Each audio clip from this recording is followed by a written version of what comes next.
Épître aux Hébreux, chapitre 11. Or la foi est une ferme assurance des choses qu'on espère, une démonstration de celles qu'on ne voit pas. Pour l'avoir possédée, les anciens ont obtenu un témoignage favorable. C'est par la foi que nous reconnaissons que le monde a été formé par la parole de Dieu, en sorte que ce qu'on voit n'a pas été fait de choses visibles. C'est par la foi qu'Abel offrit à Dieu un sacrifice plus excellent que celui de Caïn. C'est par elle qu'il fut déclaré juste, Dieu approuvant ses offrandes. Et c'est par elle qu'il parle encore, quoique mort. C'est par la foi qu'Enoch fut enlevé, pour qu'il ne vît point la mort, et qu'il ne parut plus parce que Dieu l'avait enlevé. Car, avant son enlèvement, il avait reçu le témoignage qu'il était agréable à Dieu. Or, sans la foi, il est impossible de lui être agréable, car il faut que celui qui s'approche de Dieu croie que Dieu existe et qu'il est le rémunérateur de ceux qui le cherchent.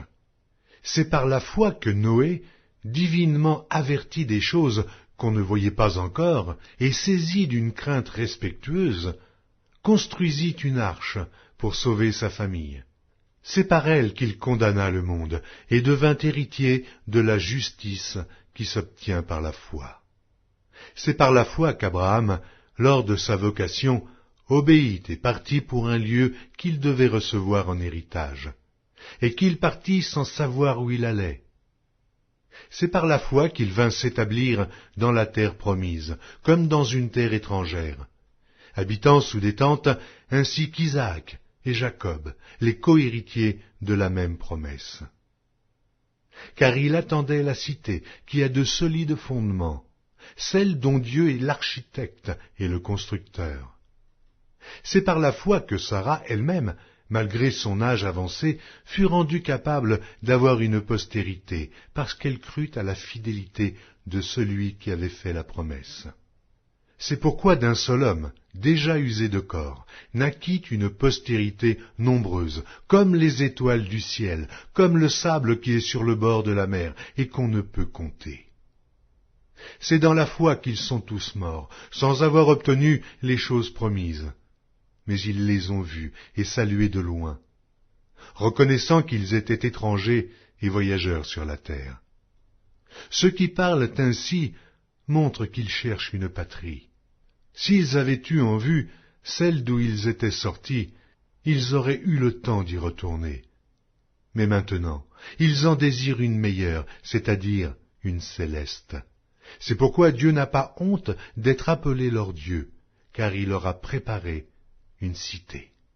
C'est par la foi qu'Abraham offrit Isaac, lorsqu'il fut mis à l'épreuve, et qu'il offrit son fils unique, lui qui avait reçu les promesses, et à qui il avait été dit, « En Isaac sera nommé pour toi une postérité. » Il pensait que Dieu est puissant, même pour ressusciter les morts.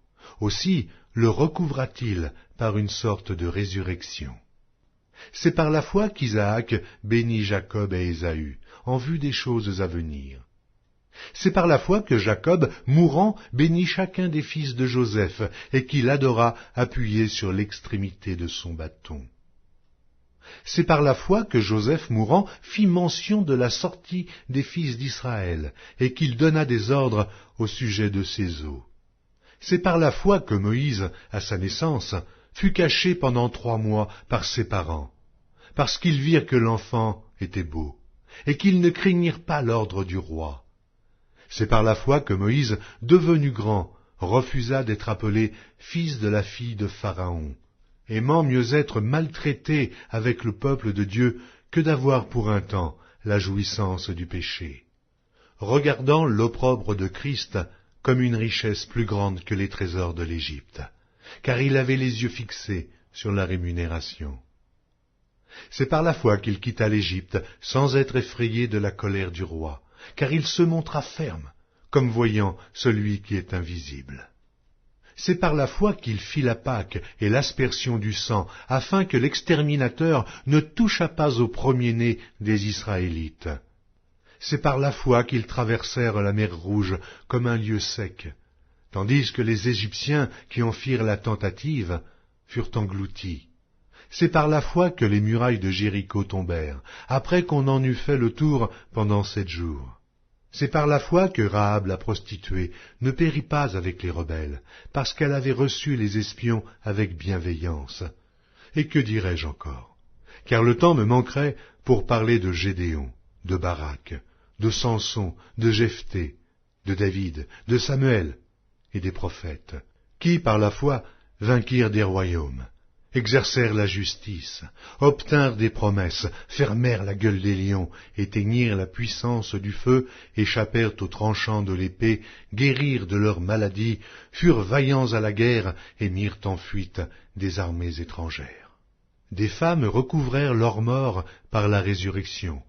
D'autres furent livrés au tourment et n'acceptèrent point de délivrance afin d'obtenir une meilleure résurrection. D'autres subirent les moqueries et le fouet, les chaînes et la prison.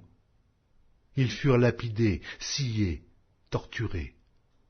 Ils moururent tués par l'épée, ils allèrent çà et là, vêtus de peaux de brebis et de peaux de chèvres, dénués de tout, persécutés, maltraités, eux dont le monde n'était pas digne, errant dans les déserts et les montagnes, dans les cavernes et les antres de la terre.